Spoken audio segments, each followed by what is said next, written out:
There are parents every day who are involved in this as well, who drive kids back and forth to practice, to hear their stories, who in addition to doing all of that, of course, are dealing with the added weight of treatment in hospitals and doctors. And that's something certainly we can all understand. So with that, we'd like to ask Ryan Bradley, who's the father of Luke Bradley, who's a member of the Springfield Football team, to come up and share his family's experience with us, the perspective of a parent. Thank you, Zoe.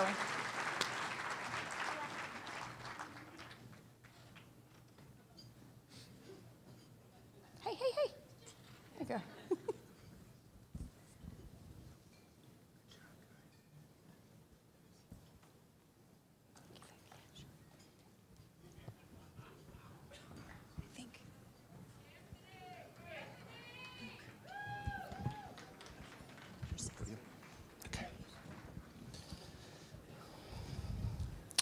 I'm Ryan Bradley, and my son is Luke. And I know there's a picture of him right there with the white hat on. I speak regularly in front of people. I'm a preacher, actually. And so I was asked right before this event, actually just today, right before I came up, are you nervous to speak in front of this many people? I said, yeah, actually I am. But not for the reasons that you might think. I'm used to speaking in front of people. I'm nervous for one, like Coach Henniger, I was told I had 5 to 7 minutes, and you can't tell a Baptist preacher that he's got only 5 to 7 minutes to speak. By 10 minutes, we're just getting started. And the other reason is that it's a very raw topic for me. My son, just a couple days ago, stopped breathing and had to be resuscitated. And so this topic is raw for me. And so, yeah, that's hard to come up and talk about. It's different than what I usually do. I'd love to tell you about my son Luke and tell you his battle and what Team IMPACT's meant to us. He relapsed leukemia this April and came back, and we found out, and we were transferred right down here to Boston Children's and Dana-Farber and the Jimmy Fund Clinic on April 17th. And within 3 weeks, as a result of one of the trial meds that he got, he contracted bacterial meningitis. And bacterial meningitis, while you're being treated for leukemia, well, put it this way. I had a neurologist, an infectious disease doctor, and an oncologist all tell me it was a miracle he survived. A miracle.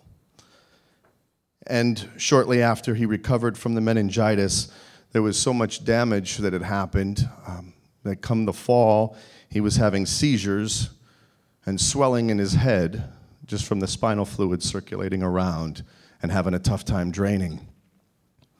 And we've been battling that as if the other two weren't enough. And like I said, as of a couple days ago, he's now in the ICU right here in Boston. And so it's been a hard week, and I look at these fine young men, these student athletes, and Coach Mike, and I saw your faces when you walked in today. I saw the look on your faces, and I know you hurt, just like I hurt. And Andrew, I couldn't even look at you because as I saw you, it was getting me choked up. And it's real. When they say Team Impact, it's because they mean team. And team is a precious thing. You know, sports, I played sports growing up.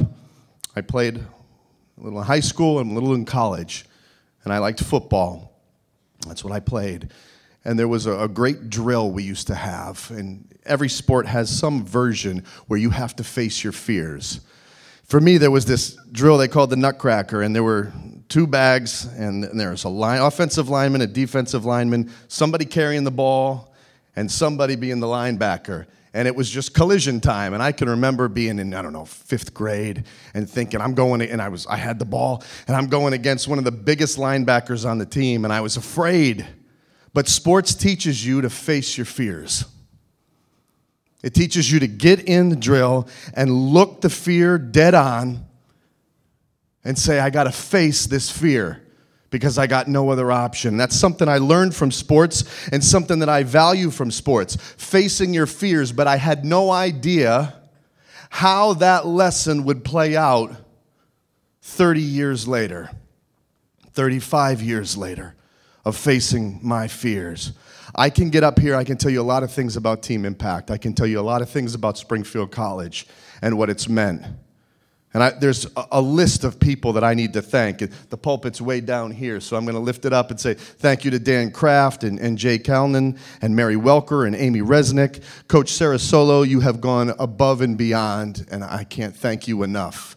And I can tell you a lot of things about Team Impact. I can tell you how we moved from one town to another right in the middle of my son going through treatments, and what it was like for him to be the new kid who's also the sick kid, and felt different than everybody else, and all of a sudden 30 Springfield College football players show up to the school and are running drills and games with the kids in recess, and all of a sudden Luke is being embraced. I could tell you about that.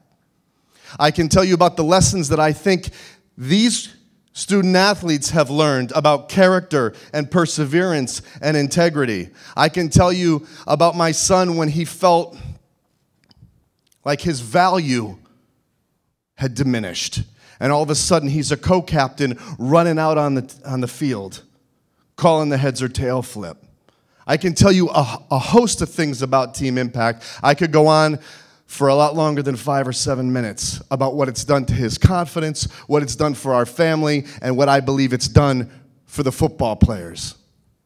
But there's one thing more than any other that I feel like I need to say today, and this has been on my heart to say since I was asked. Springfield College has, the team has a saying, and it's just 2 words.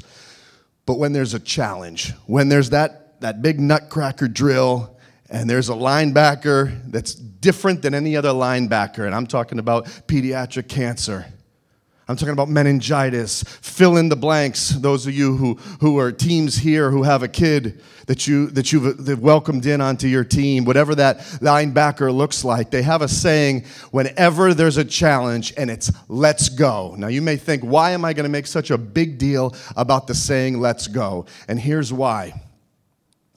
I've had a lot of people, and believe me, if you've said this to me, and if I met you earlier today and you said, oh, I'm sorry about your son, I appreciate that. It's invaluable to us. It means a lot. But there is a place when you're afraid. And I want to talk about what it's meant to me as a parent, not only my son, but me as a parent. There's a time, not just for condolences, not just for I'm sorry about your son, but when your child's facing neurosurgery now for the 3rd time, to have 30 people come around you and say, let's go. When your child stops breathing and you put out the word, my child had to be resuscitated today, and all of a sudden you get 15 texts saying, let's go. Let's go. Let's face that fear. Let's look that enemy in the eyes and say, let's go. There's a place for that too. And I appreciate that about athletes. I appreciate condolences. I appreciate a lot of things, but I appreciate when I'm, as a parent, afraid, and my wife, as a parent, is afraid. I appreciated, let's go. Let's look this in the eye and step up, and it's game time. And a couple days ago, when my son stopped breathing, and they resuscitated him, and he was heading down for neurosurgery, and I reached in and I gave him a kiss. They said, Dad, you can give him a kiss on the forehead, and then we got to go. And I walked and I left over in the corner, and I sat down at the bench, and I watched them wheel away. And you know what I said, Coach? I said, let's go. Let's do it. Giddy up. Let's go. And I want you to know what that's meant to me as a father who's been afraid, as a father who's not had answers, as a father and my wife as a mother who's had to face their fears. Sometimes in life, you need to hear, let's go. And that's what Team Impact has meant to me. That's how it's touched my life. That's how it's touched my son's life. My son was supposed to be here today, and he can't be. And so I asked these gentlemen if they would do something, because I know that this is being videotaped, and I'm going to show it to them. And I'm asking you guys to once again, and Brian from back there, and whoever else wants to join in, even if it's just for another child that you know, it doesn't have to be for my son, to step up one more time and look that camera in the eye, because I'm going to play it for him. And he's battling right now. And I'm going to ask you to say one more time, let's go, Luke.